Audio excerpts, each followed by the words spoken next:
Hi, welcome to our classical music improvisation channel. I'm Robert. In the second week of August, I was teaching at the Apollo Summer Academy. In the past, during the years of my own transition from starting amateur to music student, I loved going to this course.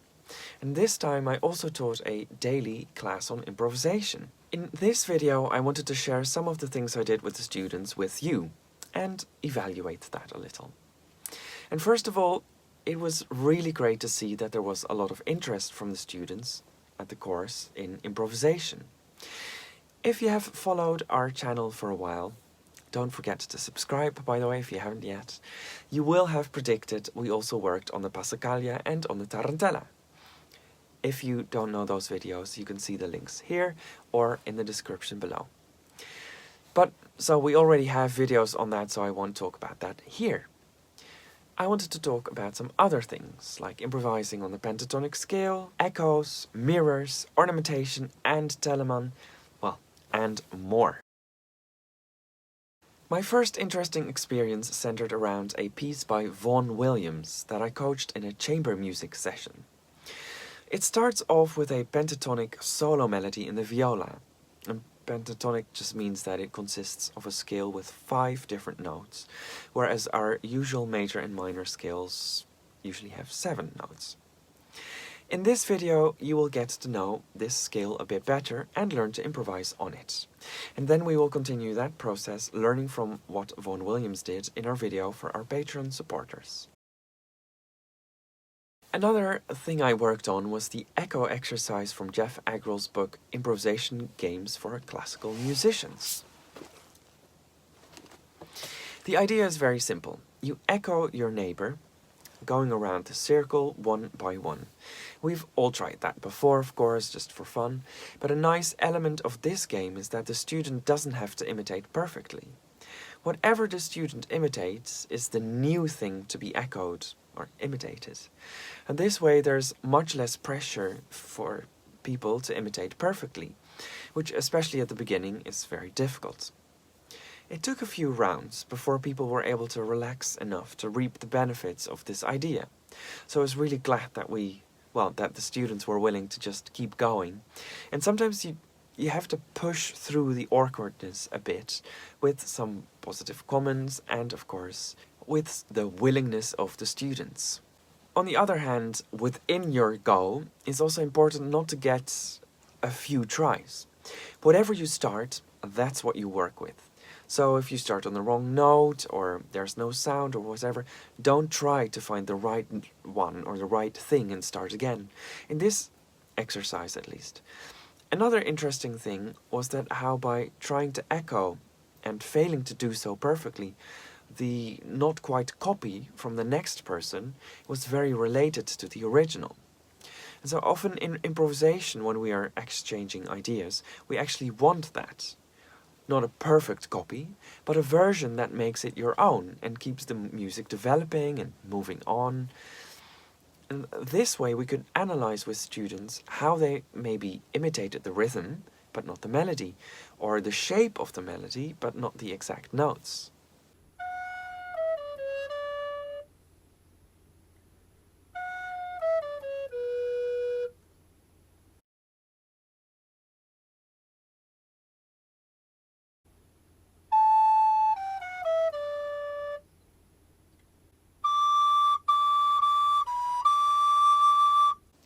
So we learned this sometimes abstract lesson in a very practical and almost self-taught way.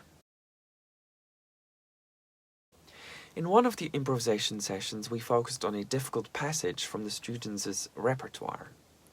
And this is something I love doing because I then hope it means that people will start to use improvisation in their daily musical life as well, in their practice at home. And of course, it is a great tool for practicing improvisation. For example, there was a fragment that was difficult motorically. So we took 8 or 12 notes out of it and then played it in different guises. We played it like a jig or like a waltz.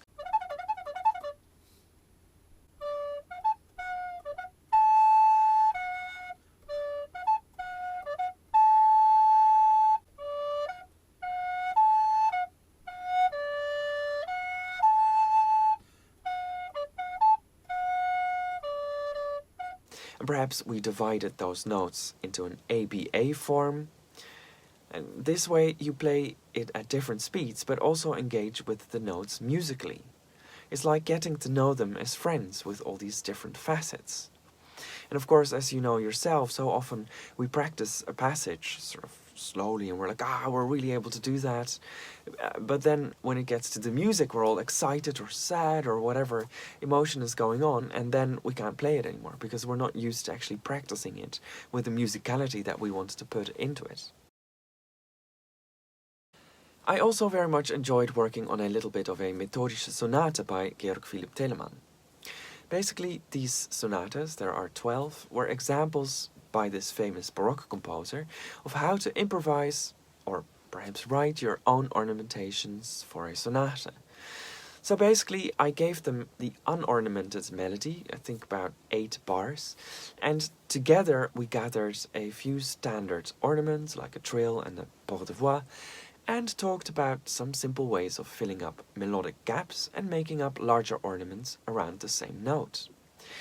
And I was very pleasantly surprised at how much was possible with these simple ideas within 1 hour for these students with little to no experience. And it was then great to see how they saw that what they did was actually quite similar to what Telemann had written. In the middle line you can see Telemann's ornamentations. At the top you see the original part. At the end of the video you can see what this sounds like. Let us know if you might want to know more about this yourself as well on this channel, and then we can of course make some videos. I adore the mirror mirror game from Improvisation Theatre. It's a little bit awkward, which I guess I also like, but I especially use it to introduce improvising canons, to really get tuned into someone else's movements and energy. It basically means that 2 people stand opposite of each other and one person is the other's mirror. The next step, and maybe the most important part, is not to appoint a leader, but to both be leader and follower simultaneously. Which is fun, but also informative, because in a way in improvisation, and probably in all music making, we should be able to be active in the music we make whilst simultaneously be able to follow others' input.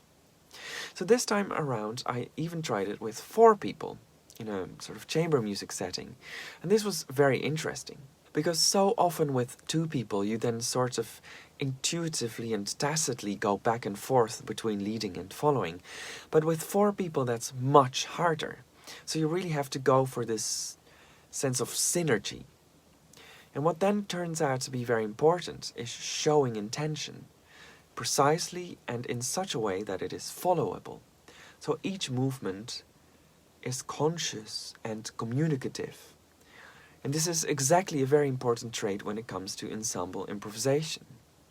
On Patreon at the higher level, I also talk about how recording the students' improvisation impacted them and me, and where I'm at with my thoughts on teaching improvisation.